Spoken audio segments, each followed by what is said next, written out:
The loop at the end of a needle is called an eye. The yarn you pick has to fit through the eye of the needle.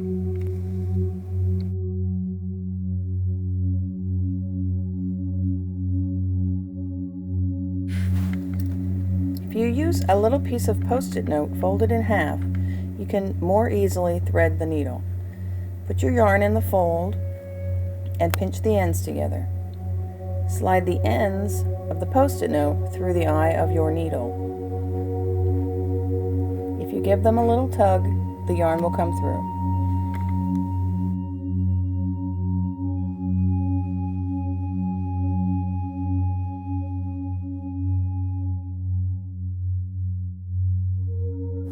Let's try it again. Open the Post-it note, place the yarn inside, put the ends together, and slide them through the needle's eye, and give it a little pull.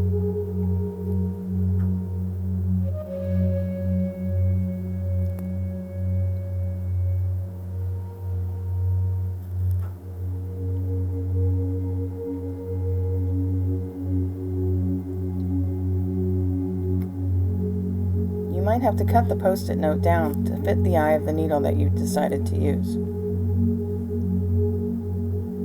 It still works the same way. Put the thread through the Post-it note, fold the ends together and slip them through the needle.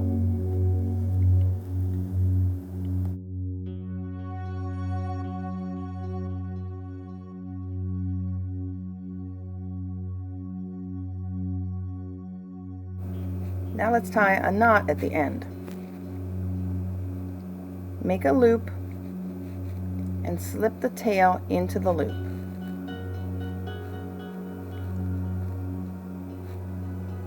Give a little pull to make it tight.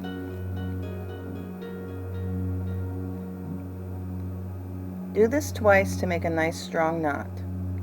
Make a loop, put the tail through the loop, and pull it tight.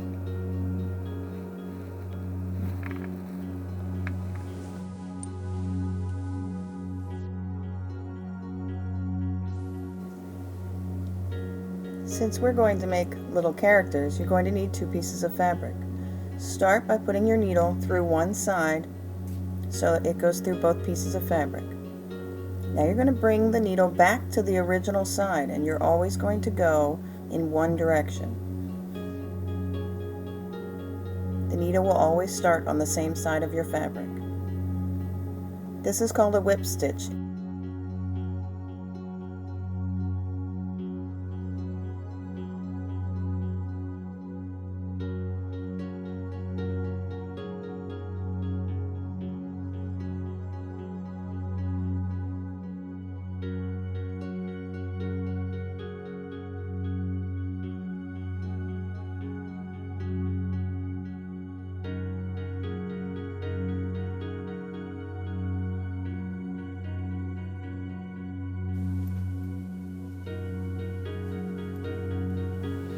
This is a running stitch.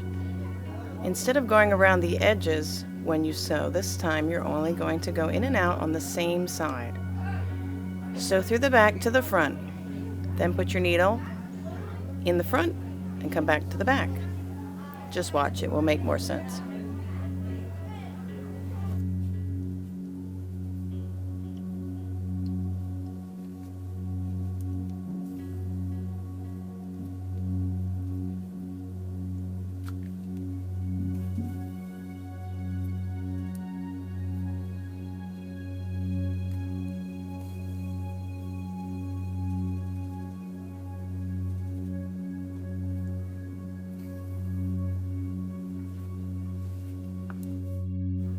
You can also use a running stitch to make a straight line.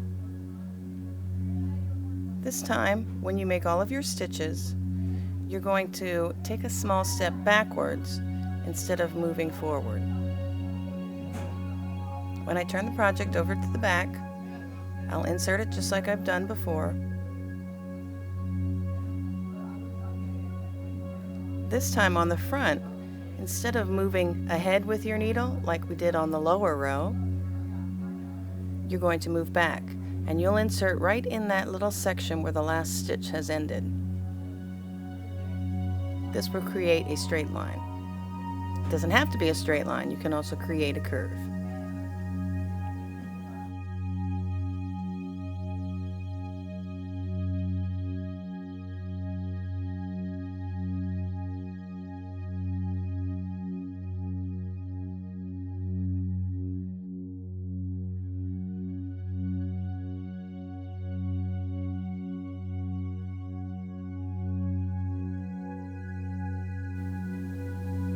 The first thing you need to know about attaching a button is make sure your needle fits through the holes.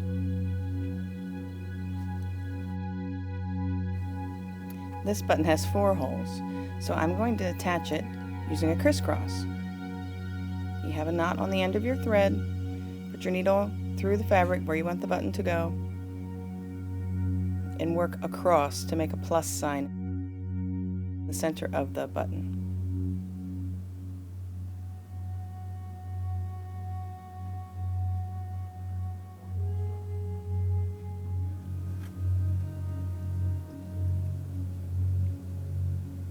You should go through this step about 3 or 4 times to make sure your button is attached very securely.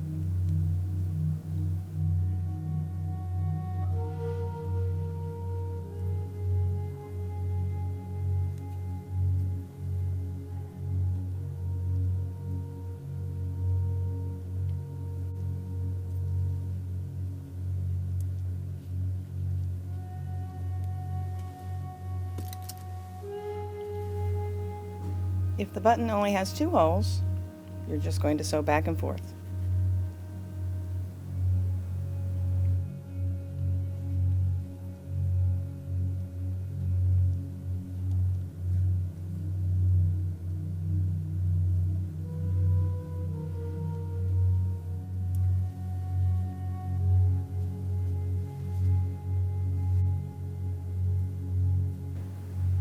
With all sewing, we need to figure out how to tie a knot at the very end. Insert your needle in the last stitch, but don't pull the string all the way through. You'll be left with a little loop. Put your needle through that loop,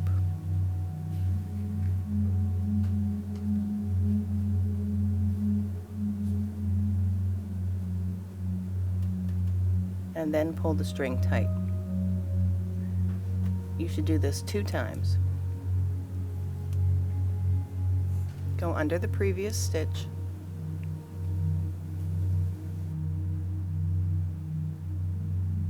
slide your needle through the loop you created, and pull it tight. When you trim off the extra string, don't get too close to the knot because it can unravel. If you've used a whip stitch or a running stitch on your project and you don't want to see them, you can turn your project inside out once you've tied that last knot. But this is an optional step. Tying a knot, if you've sewn on a button, works the exact same way.